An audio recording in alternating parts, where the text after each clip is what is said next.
जगह तो प्रिया जी की जगह ठाकुर जी। उन्होंने सोचा मेरे वृद्धावस्था के कारण मेरे इसमें शक्ति नहीं रही होगी, ये समझे भूल में ऐसा किया। उन्हें अपना भूल का प्रायश्चित करके दोबारा ठाकुर जी को मतलब ये अदला बदली करने लगे। अपने आप ही ठाकुर जी की जगह ठाकुर जी आ गए और प्रिया जी की जगह प्रिया जी आ गए। ऐसे ही एक दिन श्री जी ने सपना दिया राधा रानी को, ऐसा करो मेरे निकट कुआं है, कुआं में मेरे विग्रह है, उस विग्रह को निकाल के लाओ।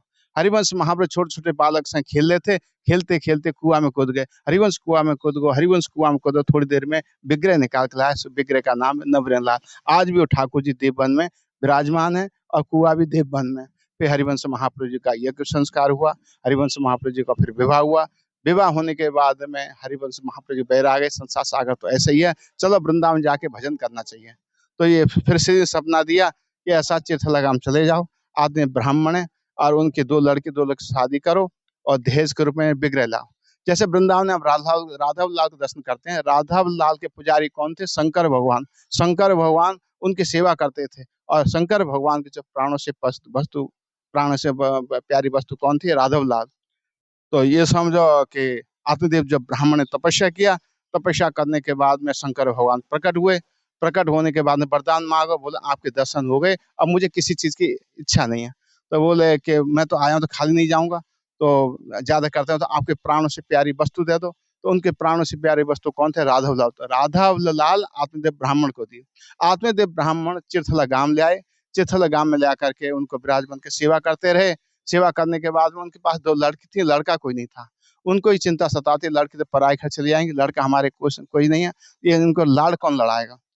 फिर उन्होंने हरिवंश महाराज सपना दिया कि आत्मदेव ब्राह्मण है, उनके दो लड़के शादी करो, दहेज के रूप में विग्रह लाओ। तो उनके शादी किया, दहेज के रूप में राधो लाल दिए।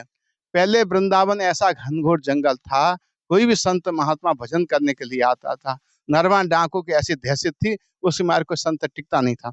हरिवंश महाप्रभु जी वृंदावन पहुंचे मदन टेर, एक पेड़ के नीचे तो राधो लाल को विराजमान किया है, एक पेड़ के नीचे सब गृहस्थी रहने लगे।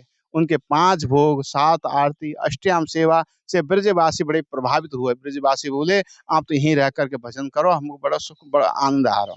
तो आप ऐसा करो, आप ऊंची ठोर में खड़े होकर के तीर कमान चलाओ, जहां तक आपकी तीर गिरेगी वहां तक भूमि आपकी होगी। तो हरिवंश महाप्रभु जी ऊंची ठोर में खड़े होकर के तीर कमान चलाए। वो हमारे वाणी में उसका नाम आता है तीर घाट, और इस समय लोगों ने उसका नाम रख दिया चिरघाट। असली चिरघाट तो शेरगढ़ के पास में। फिर उसके बाद में हो गई, फिर भक्तों की जिज्ञासा मंदिर बन जाए, तो मंदिर तो बन जाएगा लेकिन बनाने वाला देख नहीं पाएगा।